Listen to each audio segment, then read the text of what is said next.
अस्सलाम वालेकुम। बुढ़ापे में बाप की अपने बेटे को नसीहत। मेरे प्यारे बेटे, एक दिन तुम मुझे बूढ़ा देखोगे, मेरा रवैया तुम्हें गैर मंतकी मालूम होगा। तब बराए मेहरबानी बेटा मुझे तुम्हारा वक्त और सब्र चाहिए होगा ताकि तुम मुझे समझ सको।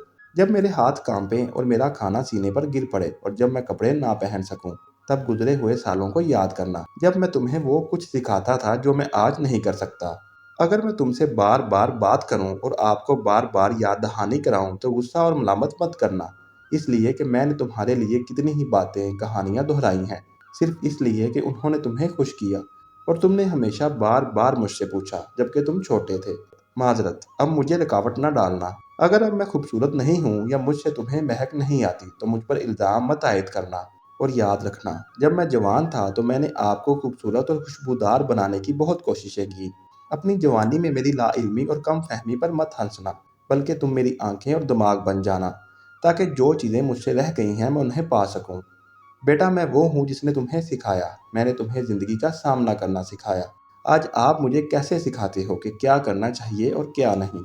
अपनी गुफ्तगू के दौरान मेरी कमज़ोर याददाश्त और मेरी बातों और सोच की सुस्ती से ना थकना, क्योंकि मेरी खुशी अब सिर्फ तुम्हारे साथ रहने में है।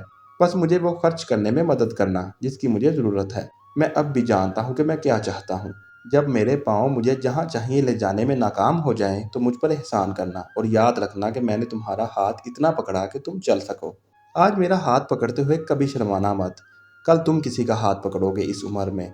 मैं जानता हूँ कि मैं आपकी तरह ज़िंदगी के करीब नहीं आ रहा हूँ, लेकिन मैं मरने का इंतज़ार कर रहा हूँ। बेटा, मेरा साथ देना, मेरा मुखालिफ मत बनना। जब आपको मेरी कुछ गलतियाँ याद आएं तो जान लेना कि मैंने हमेशा आपके बेहतरीन मफादात के अलावा कुछ नहीं चाहा। बेटा, आपकी हंसी और मुस्कुराहट अब भी मुझे इसी तरह खुश करती है जैसे जब मैं जवान था। मुझे अपनी सोहबत से महरूम ना करना। बेटा, जब तुम पैदा हुए तो मैं तुम्हारे साथ था, तो जब मैं मरूं तो मेरे साथ रहना।